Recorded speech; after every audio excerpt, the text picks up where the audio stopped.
Tapi sebelumnya saya nggak percaya kalau dia berubah. Karena Saifuddin yang saya kenal dulu nggak begitu. Saya kenal Saifuddin dari 2016 ya. Dari mana asal usulnya? Kenapa dia bisa muncul keberanian itu?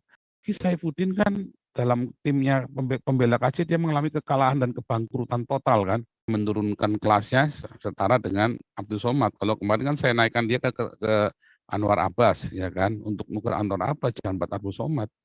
Tapi sekarang dia menurunkan kelasnya untuk kelas-kelas Abdul Somad ya. Bagi saya Abdul Somad ya cukup Yosua Tewu saja tukernya ya kan, barternya. Kalau Saifuddin ya barternya ketua MUI atau si apa wakil ketua MUI Anwar Abbas.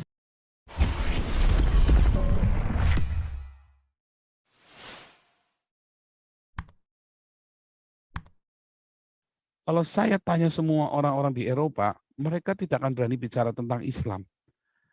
Mereka selalu bilang sumbu pendek, ya, selalu bilangnya begitu. Jadi mereka nggak mau, malas kalau udah bicara masalah Islam, mereka malas karena sumbu pendek buat mereka. Orang yang tidak bisa diajak diskusi, orang yang tidak bisa diajak ngomong, ya. Mereka mau mengkritik, ketika dikritik balasnya dengan dibunuh.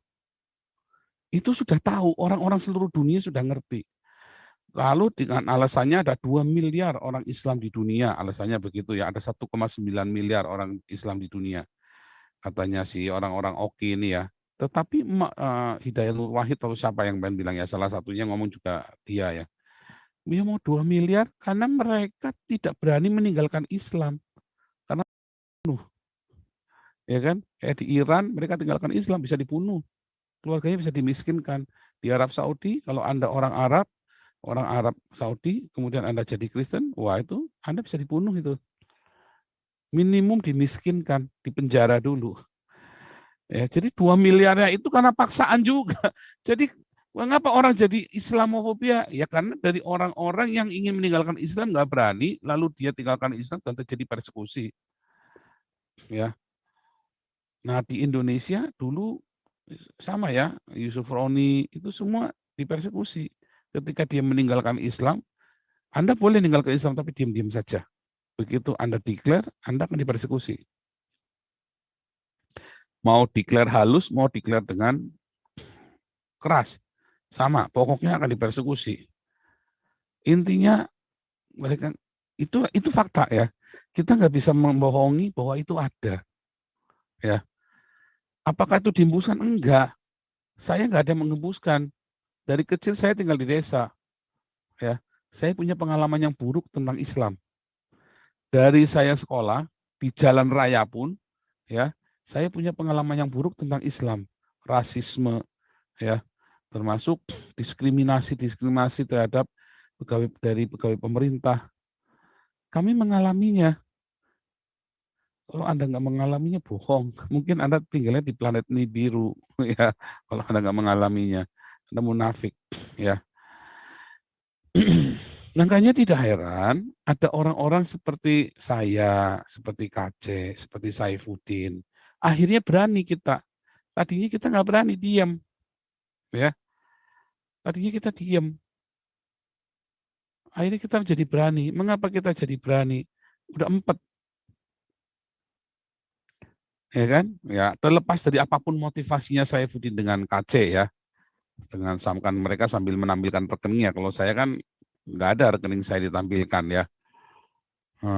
Untuk cari maksudnya transfer ke rekening saya kan nggak pernah kan. Saya tanda transfer ke rekening Damaris dan itu pun bukan untuk saya ya. Sekalipun ada banyak fitnahan-fitnahan ya. Yang fitnah justru dari kelompoknya Saifuddin dengan KC, ya kan? Rudi Yohanes, KC, Saifuddin, Amin Wijaya yang memfitnah saya, tetapi tidak pernah ada buktinya, ya kan? Tidak ada pernah ada buktinya. Justru buktinya ada di mereka semua, bahwa mereka yang melakukan penggelapan uang itu kan, uang-uang sumbangan itu dengan tidak transparan. Tetapi terlepas dari itu semua, ya, saya percaya Saifuddin dulu hatinya tulus. Saya percaya KC dulu tulus. Ya, Anda semualah yang membuat dia menjadi serakah, ya, dengan mendukung pendanaan-pendanaan yang tidak jelas. Dan Anda tidak bertanya-tanya itu uangnya mau kemana. Anda sendiri yang membuat dia menjadi tidak baik. Kalau sampai memang dia tidak baik seperti dugaan beberapa teman kemarin. Saya sampai bulan kemarin masih nggak percaya kalau Saifuddin berubah, sampai dia sendiri statement dia fitnah saya. Saya baru percaya, oh ini orang sudah berubah. Tapi sebelumnya saya nggak percaya kalau dia berubah. Karena Saifuddin yang saya kenal dulu nggak begitu. Saya kenal Saifuddin dari 2016 ya. Nah, dari 2016. Dulu nggak begitu ya Saifuddin. Sangat rendah hati. Ya. Nah, tiba-tiba kemarin dia lontarkan begitu dan nggak pernah ribut masalah uang. Ya. Tetapi tiba-tiba kemarin dia masalah uang kayak orang kesetanan begitu ya. Nah, tetapi apapun ya, apapun. Dia dari mana asal usulnya? Kenapa dia bisa muncul keberanian itu? Ya karena ada rasa ini ya, apalagi Saifuddin kan dalam timnya pembela KC dia mengalami kekalahan dan kebangkrutan total kan. Dan kekalahan ini kan di depan mata. Ya, bagaimana pengacaranya dipecundangi benar. Ya karena nggak percaya omongan saya. Dari awal saya sudah kasih tahu ini pengacara orang nggak benar. Kalau dari awal setnya benar, sekalipun ya nggak KC nggak seperti yang kita harapkan minta suaka, tetap di Indonesia hukumannya apa tuntutannya nggak akan sampai 10 tahun begitu. Dari awal sudah salah. Dari awal harusnya dunia internasional intent terus. Tapi kemarin kita masuk ke dunia internasional malah ditolak. Ya kan malah fitnahnya nggak jelas mereka ke saya. Akhirnya orang-orang yang membantu kita semua yang bikin kita marah mereka. Marah, dilipehin semuanya. Bahkan donasi donatur apa dana-dana pun akhirnya berebut mereka. Nah, kemarahan-kemarahan itu kemudian Saifuddin lampiaskan ya dengan membandingkan dia menurunkan kelasnya setara dengan Abdul Somad. Kalau kemarin kan saya naikkan dia ke Anwar Abbas ya kan untuk nuker Anwar Abbas jangan buat Abdul Somad. Tapi sekarang dia menurunkan kelasnya untuk kelas-kelas Abdul Somad ya. Bagi saya Abdul Somad ya cukup Yosua Tewu saja tukernya ya kan barternya. Kalau Saifuddin ya barternya ketua MUI atau si apa wakil ketua MUI Anwar Abbas sebetulnya. Tapi Saifuddinnya rupanya nggak sabar ya, karena sudah kalap ya, sudah kalap.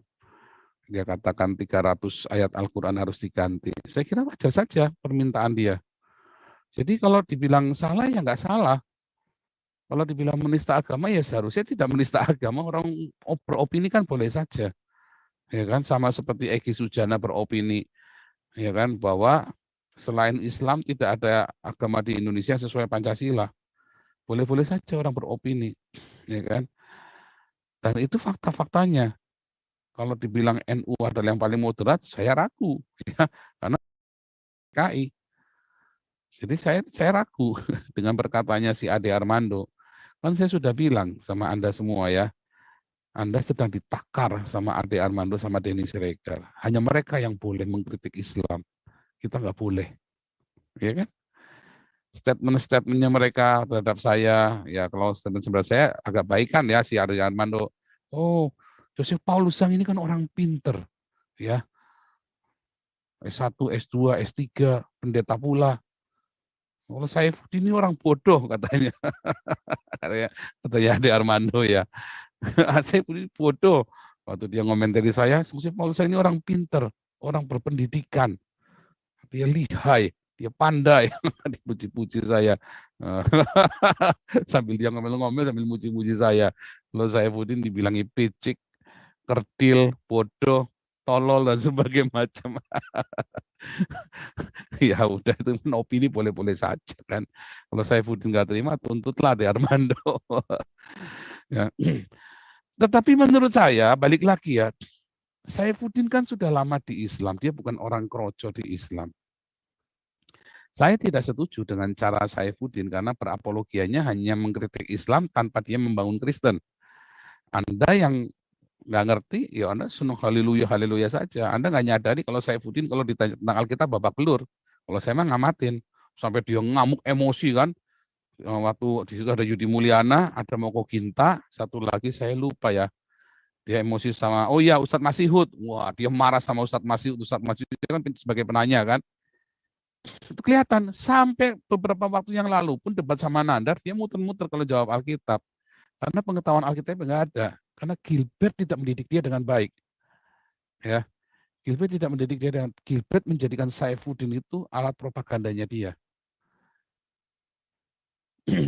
Nah, ini kita baru pembukaan ya, ini belum belum masuk ke materi khotbahnya nanti. Nah, kemudian seperti KC, mungkin ya, saya ini yang tahu kan orang itu hatinya dia. Kita hanya bilang mungkin. KC tadinya tulus, baik. Di tengah jalan, ini beneran ya, KC waktu tahun kemarin, jadi tahun 2021, 2020 mau bayar kos saja kita nyumbang. Kita urunan buat KC, saya berapa kali transfer buat KC ya, buat dia bayar kos karena udah mau diusir katanya. 2020 itu KC masih bayar kos, masih susah bayar kos ya. Kemudian dia mulai santer main YouTube ya. 2021 dia di 2020 September dia diuber-uber sama si Pavel ya. Saya suruh dia pergi ke Jerman saja. Kamu pergi ke ini dulu ke ke tempat tertentu yang sudah saya tentukan. Tapi dia memilih Bali. Saya bilang kamu nanti akan ditangkap di Bali.